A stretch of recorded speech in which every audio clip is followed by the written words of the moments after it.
hafta sonu bir çalıştay düzenleyeceksiniz. Demokratik ulus diplomasisi ve enternasyonalizm şiarıyla, başlığıyla düzenlenecek bu çalıştay. Ben öncelikle hem bu çalıştaya duyulan ihtiyacı ve içeriğine ilişkin değerlendirme almak isterim sizden. Evet, 18-19 Temmuz'da Demokratik Ulus Diplomasisi ile Enternasyonel başlıklı bir çalıştay düzenleyeceğiz. Aslında bu çalıştaya gitmeden önce yıllardır sürdürdüğümüz diplomasi faaliyetlerini burada bir kurumsal kimliğe kavuşturmak amacıyla bu çalıştayı düzenliyoruz. HADEP gençlik kollarından bu yana siyasi parti çatısı altında süren gençlik temaslarının artık bir forma ve bir anlama, bir kuruma, bir kültüre kavuşması gerekiyor. Ve bunun yanında başlayan demokratik toplum sürecinde bu sürecin temel hedeflerinden biri olan Kürt siyasi aklının oluşturulması hedefinin de bir parçası bu çalıştay. Çünkü bu Kürt siyasi aklı oluşturulurken elbette bu Kürt siyasi aklı sosyalist ve demokratik bir temelde inşa edecek bir akıl ve bu aklın oluşması sürecinde gençler de bulunduğu her noktadan katkı sunacak bu akla. Biz de gençlik olarak enternasyonalizm noktasından bu çalıştaya katkı sunacağız. Tabii ki ihtiyaç noktasında şunu görebiliyoruz. Bugün egemenlerin ve küresel aktörlerin artık pozisyonları değişiyor ve 3. Dünya Savaşı olarak tanımladığımız bir süreçten geçiyoruz. Ve egemenlerin pozisyonlarının değişmesi elbette toplumsal demokrasi güçlerinin, ezilen güçlerin de pozisyonlarını etkiliyor. Ancak bugün baktığımızda her ne kadar karşımızda örgütlü bir kötülük, örgütlü bir egemen blok varsa aynı düzeyde örgütlü bir demokrasi gücü, örgütlü bir halk gücü göremiyoruz enternasyonel düzeyde. Her ne kadar geçmişte 1., 2. ve 3. enternasyonel 1864'te 1919'a kadar belli denemeler yapmışsa da bugün küresel anlamda bütün özgürlük güçlerini bir araya getiren bir yapılanmaya, bir enternasyonele de ihtiyaç var. Bütün bunların tartışmalarına da ihtiyaç var. Ve barış ve demokratik toplum süreci başlarken konulan 3 temel hedeften biriydi aslında enternasyonele ulaşmak. Ve bugün eğer gerçekten bir enternasyonel inşa edilecekse dünyada bunun öncülüğünü özgürlük hareketinin 50 yıldır sürdürdüğü sosyalist mücadele yapabilecek. Barış demokratik toplum süreciyle dünyadaki bütün sosyalistlerin, demokratların, anarşistlerin gözü artık özgürlük hareketinde ve onun aldığı konuma ve pozisyona göre bir enternasyonel ancak inşa edilebilir. Bunun teorik ve örgütsel gücüne sahip olan yegane örgüt özgürlük hareketi ve biz bu öncülüğü görüyoruz. Bu öncülüğün sorumluluğunu da üstleniyoruz. Bir enternasyonele giderken gerçekten 1., 2., 3. enternasyonele baktığımızda belki de 1864'te toplanan 1. enternasyonelin sosyalizme devletçi ve merkeziyetçi bir yapı kazandırmamış. Gerçekten anarşistlerden, yerel çiftçilere, işçilerden, belki de lümpenler adı olarak adlandırılan 5. sınıfa kadar herkesi kapsayabilecek geniş kapsamlı bir enternasyonele ihtiyaç var. Evrensel mücadeleyi bir araya getirebilecek.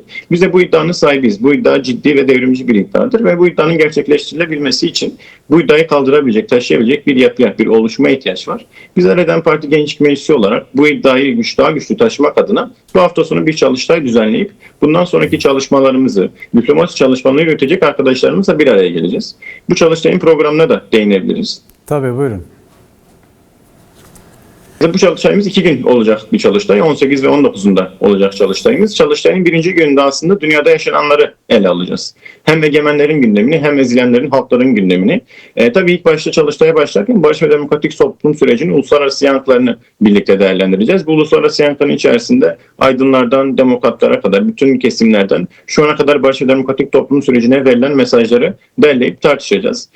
Aynı gün içerisinde 3. Dünya Savaşı'nı hem teorik düzeyde, yani Halklar Önderi Sayın Öcalan'ın 2011'den bu yana tanımladığı 3. Dünya Savaşı'nın zaman, mekan, aktör düzeyinde 1. ve 2. Dünya Savaşı'ndan farklılaşan yönlerini, çıkış nedeni olarak finans kapitalinin artık yarattığı krizin ulus devlet modeli uyumlu olmadığını ve aynı zamanda Saddam Hüseyin'in idamıyla başlayan ulus devletin ölümünün bugün geldiği noktayı tartışacağız. Bu teorik tartışmadan sonra günceli de tartışmak istiyoruz. Aslında 3. Dünya Savaşı zaman ve mekan olarak daha dağınık ve dönem dönem parlayıp dönem dönem dağılan bir karaktere sahip olduğu için güncelini de yoğunlaşan halini de tartışmamız gerekiyor. 2022'deki Ukrayna-Rusya Savaşı'ndan sonra başlayıp 7 Ekim'de Hamas'la alevlenen, sonra Lübnan'a, oradan Rojava'ya, Suriye ve İran'a sıçrayan bütün süreci tartışacağız ve elbette burada bunları tartışırken halkların gündemini tartışacağız. Halkların burada pozisyonları neler olabilir? Egemenler arasında müthiş bir ittifak hali yok. Egemenler arasında çelişkiler var ve toplumsal özgürlük güçleri bu egemenler arasındaki çelişkileri kullanarak kendisi için bu kriz kaos sonunda neleri yapabilir tartışacağız.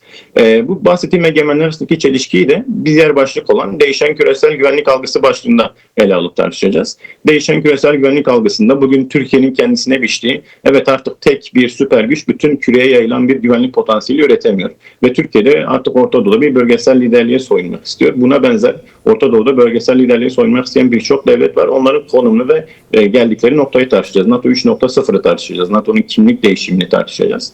Ama dediğim gibi öğleden sonra internasyonalizmi tartışacağız. Özgürlük ve Özgürlük Hareketi'nin internasyonel ruhunu, kuruluş sürecinde, çıkış sürecindeki ruhunu ve bugün daraltılmak istenen yerden nasıl sıçrama yapmamız gerektiğini tartışacağız. İkinci gün sadece genç arkadaşların katıldığı daha özgün bir programla bu işin stratejisini tartışacağız. Evet, Peki. halklar diplomasi dediğimiz şey, demokratik ulus diplomasi dediğimiz şey nedir tartışacağız.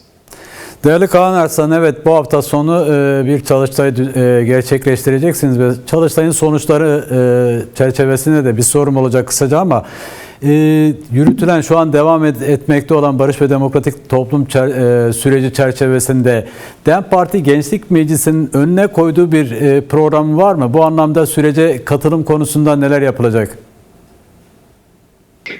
Aslında bizim sürece özellikle DEM Parti Gençlik Meclisi Dış İlişkiler Komisyonu olarak sürece bu çalıştaydan sonraki en büyük dahiliyetimiz aslında Kürdistan'da ve Türkiye'de yaşanan sürecin Avrupa'da, Güney Amerika'da, dünyanın her yerinde daha iyi anlaşılabilmesini sağlamak adına yürüteceğimiz enformasyon faaliyetleri ve bunun yanında dünyadaki gündemi Kürdistan'a aktaracak olan bilgi üretimi faaliyetleri. Ama özellikle spesifikleştirmek gerekirse sürecin bugün katılmaya çalışıldığı nokta olan Halklar Önderi Sayın Öcalan'ın statüsüne ve umut hakkına dair bu çalıştaydan sonra önemli çalışmalar yapacağız. Özellikle Avrupa Konseyi Bakanlar Komitesi'nin Eylül ayındaki toplantısından önce bizler de Avrupa Konseyi'ne üye olan 46 ülkenin gençlik örgütleriyle, oradaki muhalefet örgütleri, iktidar örgütleriyle görüşüp Barış ve Demokratik Toplum sürecinin geldiği noktada umut hakkını ifade ettiği anlamı, Türkiye'nin demokratikleşmesindeki önemi anlatacağız.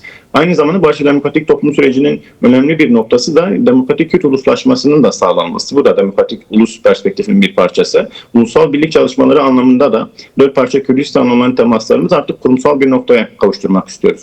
Yani Kürdistanlı gençlerin, Kürdistan'daki gençlerin bir araya geleceği bir platforma olan ihtiyacı. Biz bugün başvurudaki gençlerle de Kerkük'ten Süleymaniye'ye kadar İran'daki Kürt gençleriyle birlikte, Rojava'daki ve Rojava'daki genç yoldaşlarla birlikte tartışıyoruz ve artık bir ulusal gençlik platformuna ihtiyaç olduğu tartışmasını yürütüyoruz. Bu iki ana eksen üzerinde ilerleyecek bundan sonraki faaliyetlerimiz. Peki son olarak Gençlik Meclisi olarak bu hafta sonu düzenleyeceğiniz çalıştay sonucunda ikinci günün sonunda daha doğrusu DEM Parti Gençlik Meclisi Dış İlişkiler Komisyonu kurulacağını belirttiniz. Bu anlamda yani bu komisyonun yapacağı işlev konusunda neler söylemek istersiniz? Ardından varsa kısaca çağrınızı da almak isterim gençlere. Aslında yıllardır sürdürülen bir diplomasi faaliyeti var DEM Parti Gençlik Meclisi çatısı altında ama bunun bir komisyonlaşmaya gitmesi için kolektif bir emeğe, kolektif bir çabaya ihtiyacı vardı. Bu çalıştayla aslında buna ulaşacağız. Var olan komisyonumuzu kolektif ve kurumsal bir noktaya taşıyacağız ve bu komisyon kurulduktan sonra sadece gençlik diplomasisi içerisinde değil, DEM Parti'nin bütün dış ilişkilerin temaslarında yer alacak bir komisyon. Bütün mekanizmalarda kendi temsiliyetini ifade edecek ve Türkiye ve Kürdistan'ın belirli kentlerinin özellikle üniversitelerde örgütlenmeyi hedefleyecek bir komisyon. Özellikle de gençlerin bilgi üretimi ve enformasyon noktasında dünyadaki tartışmaları güncelleyip tartışıp bunları DEM Parti'nin bütün alanlarıyla, bütün merkezi yapılarıyla, bütün mekanizmalarıyla paylaştığı bir komisyon aslında tasarladığımız yapı. Buradan tüm gençlere de çağrımız aslında şu. Barış ve Demokratik Toplum süreciyle Halklar Önderi Sayın Öcalan'ın açtığı bu fırsat penceresiyle aslında ve görece ulaşılan negatif barış ortamında artık siyaseti yürütmek, politika yapmak bizler için daha ulaşılabilir hale geldi. Ve bizim de buradan tüm Türkiye ve Kürdistan'daki gençlere, internasyonel mücadeleye sahip, daha uyum sağlayabilecek kişiliğe sahip tüm genç arkadaşlarımıza çağrımız gelip bu çalışma alanını değerlendirmeleri, burada emek vermeleri ve demokratik ulus diplomasisi inşa edilirken, demokratik ulus diplomasisiyle internasyonele gidilirken bu tarihi dönemde yerlerini almaları.